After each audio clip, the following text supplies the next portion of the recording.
दोस्तों, एक महिला होती है जिसका नाम आरती देवी होता है। अब आरती देवी एक ऐसे आदमी से उसकी शादी हो जाती है जिसकी उम्र लगभग 35 वर्ष होती है और आरती की उम्र लगभग 30 वर्ष होती है। तो दोनों की ही उम्र लगभग सेम थी और उसकी शादी हो जाती है। शादी होने के बाद से कुछ ऐसा होता है कि उसे किसी अदर आदमी से जो है प्रेम हो जाता है और प्रेम होने के बाद से इसी बीच में कुछ ऐसा हादसा होता है कि उन दोनों के प्रेम के बीच में उसका पति आ जाता है। पति आने के बाद से पति उसको डायरेक्टली अपनी आंखों से देख लेता है और देखने के बाद से उसकी पत्नी अपने प्रेमी के साथ मिल करके अपने ही पति की हत्या करवा देती है। आइए पूरी वारदात को, पूरे मामला को और पूरी घटना के बारे में आपसे बातचीत करते हैं। हेलो दोस्तों, मेरा नाम है धीरज और चलिए शुरू करते हैं। इस कहानी की शुरुआत होती है एक छत्तीसगढ़ का एक एरिया है शक्ति करके। शक्ति एरिया में एक जो है छोटा सा नगर है जो है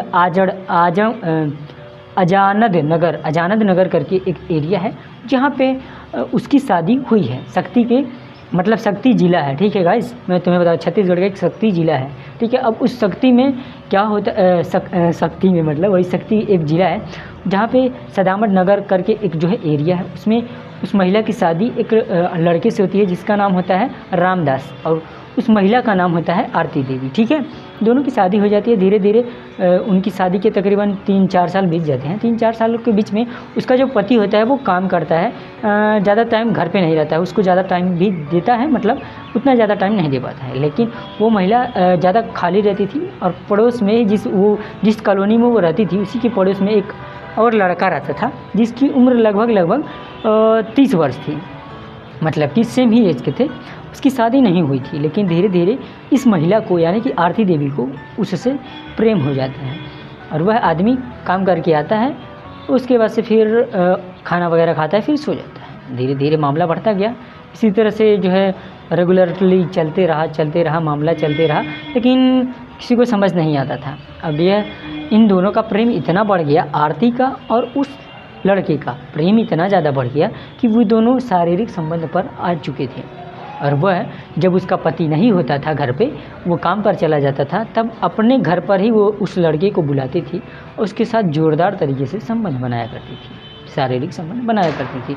धीरे धीरे यह मामला बढ़ता गया। धीरे धीरे चीज़ें बीतती गई और एक दिन की बात है कि उसका पति जो है संडे का दिन था, संडे के दिन भी वो जो है गलती से नहा धो करके निकल जाता है और अपने काम पर चला जाता है। और काम पर जाता है कि तभी वो ऑफ़िस पहुंचता है और ऑफ़िस पहुंचने के बाद पता चलता है कि उसकी तो आज छुट्टी है, लेकिन वो आज क्यों आया है। चलो भगवान की लीला है, देखो क्या होता है।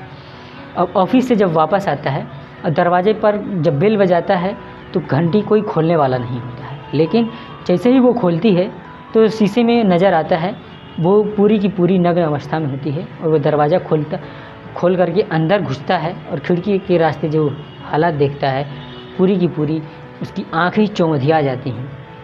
और फिर अपनी पत्नी को पूरी की पूरी नग्न अवस्था में पाता है। उसके साथ एक आदमी भी होता है जो कि पास ही की कॉलोनी में रहता है।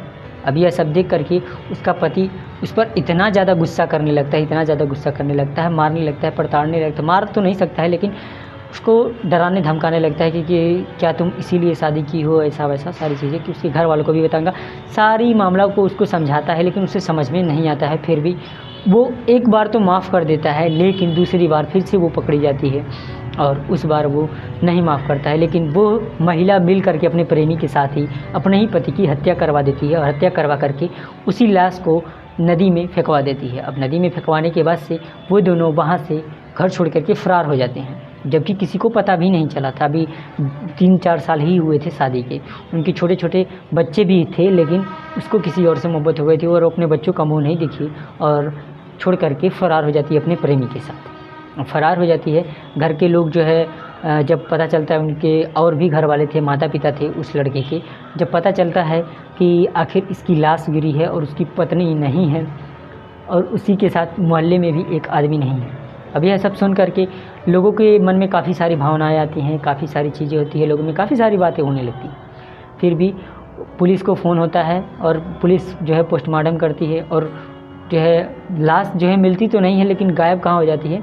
उसकी वजह से धीरे धीरे पुलिस को जब रिपोर्ट लिखाया हुआ होता है और रिपोर्ट लिखाने के बाद से पूरी पुलिस जांच पड़ताल करती है। फिर दूसरे नदी के दूसरे छोर पे जो है, मतलब कि एक यहाँ पे घाट है और एक मान के चलो 20 किलोमीटर बाद जो घाट है वहाँ पे एक लाश मिलती है जो कि उसी की होती है, यानी कि ठीक है रामदास की ही लाश होती है। और रामदास की लाश को देख करके सारे लोग एकदम से जो है चौंक से जाते हैं और पुलिस जो है उस लाश का पोस्टमार्टम करती है तो उसे पता चलता है कि उसे चाकू से भेद करके उसकी हत्या कर दी गई है।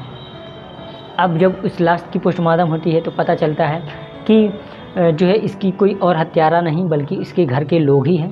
धीरे धीरे पता चलता है और उसके माता पिता को भी पता चला गया था उस अपनी जो है बहू के संबंध के बारे में। तो ये सारी चीज़ें होती हैं और उसके बाद से पुलिस जांच वारदात करती है और उन दोनों को पकड़ लेती है।